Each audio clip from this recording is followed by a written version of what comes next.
नमस्कार दोस्तों, मैं गौरव कुमार गर्ग आज आपके लिए आपके एक ऐसे सवाल का जवाब लेके आया हूँ जो अक्सर सभी के दिमाग में आता है, जो भी लोग एसी का प्रयोग करते हैं।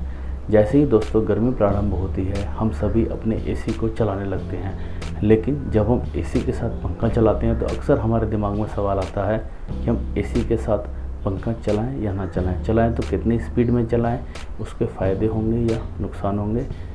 ये चीज़ अक्सर हमारे दिमाग में आती है, लेकिन दोस्तों हमें कोई बताने वाला नहीं होता, इसलिए हम कंफ्यूज ही बने रहते हैं। तो आज मैं आपके लिए आपके इस सवाल का जवाब लेके आया हूँ। दोस्तों, अगर आप एसी के साथ पंखा चलाते हैं, इसके कुछ फ़ायदे हैं और कुछ नुकसान हैं। क्योंकि दोस्तों पंखे का कार्य होता है रूम में उपस्थित हवा को चारों ओर सर्कुलेट करना, चाहे वो हवा ठंडी हो या गर्म, पंखा उस हवा को रूम में चारों ओर सर्कुलेट करता है। क्योंकि दोस्तों वातावरण में धूल के कण भी रहते हैं, तो उस हवा के साथ साथ धूल के कण भी रूम में सर्कुलेट होने लगते हैं। क्योंकि दोस्तों एसी का काम होता है रूम की हवा को बाहर खींचना, इसलिए हवा के साथ साथ जो धूल के कण हैं वो भी एसी बाहर की ओर खींचता है, जिसके कारण वो धूल के कण एसी के फ़िल्टर पे बैठ जाते हैं, जिसके कारण हमें जल्दी से अपने एसी के फ़िल्टर को साफ़ करना पड़ता है। तो केवल यही एक नुकसान है एसी के साथ पंखा चलाने का। अब बात करेंगे फ़ायदे की। तो दोस्तों इसके बहुत सारे फ़ायदे हैं। सबसे पहला फ़ायदा यह है,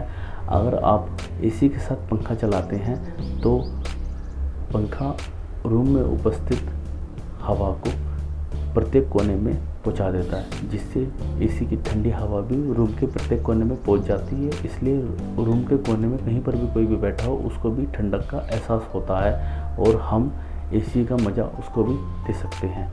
इसी प्रकार दोस्तों अगर हम एसी के साथ पंखा चलाते हैं तो हम अगर एसी को 24 से 28 डिग्री के बीच भी चलाते हैं तो हमें एसी का मैक्सिमम परफॉर्मेंस मिलता है, क्योंकि पंखा रूम का टेम्परेचर को एसी के साथ बहुत ही अच्छे से मेंटेन करता है। और अगर हम पंखा नहीं चलाएंगे तो हमें जो परफॉर्मेंस 24 और 28 डिग्री के बीच मिल रहा है, फिर वो परफॉर्मेंस हमें 18 से 22 के बीच मिलेगा।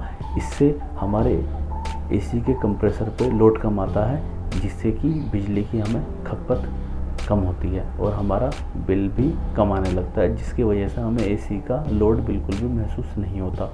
तीसरा दोस्तों फ़ायदा ये होता है, जब मौसम में ह्यूमिडिटी यानी कि नमी बढ़ जाती है, तब आप अपने रूम में एक बड़े बाउल में पानी भर कर रखिए, जिससे कि पंखे के साथ एसी चलने पे जो ह्यूमिडिटी है वो कहीं ना कहीं बहुत ज़्यादा कम हो जाती है, जिससे आप एसी का भरपूर मज़ा ले पाते हैं।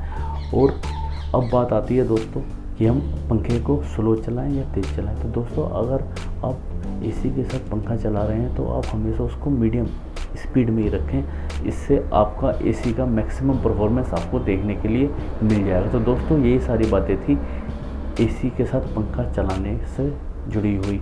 उम्मीद करता हूँ मेरा वीडियो आपको अच्छा लगा होगा। अगर आपको मेरा वीडियो अच्छा लगा है तो मेरे चैनल को सब्सक्राइब कीजिए, वीडियो को लाइक कीजिए और कोई सजेशन हो तो कमेंट बॉक्स में बताइए। दोस्तों bye bye, take care, have a nice day.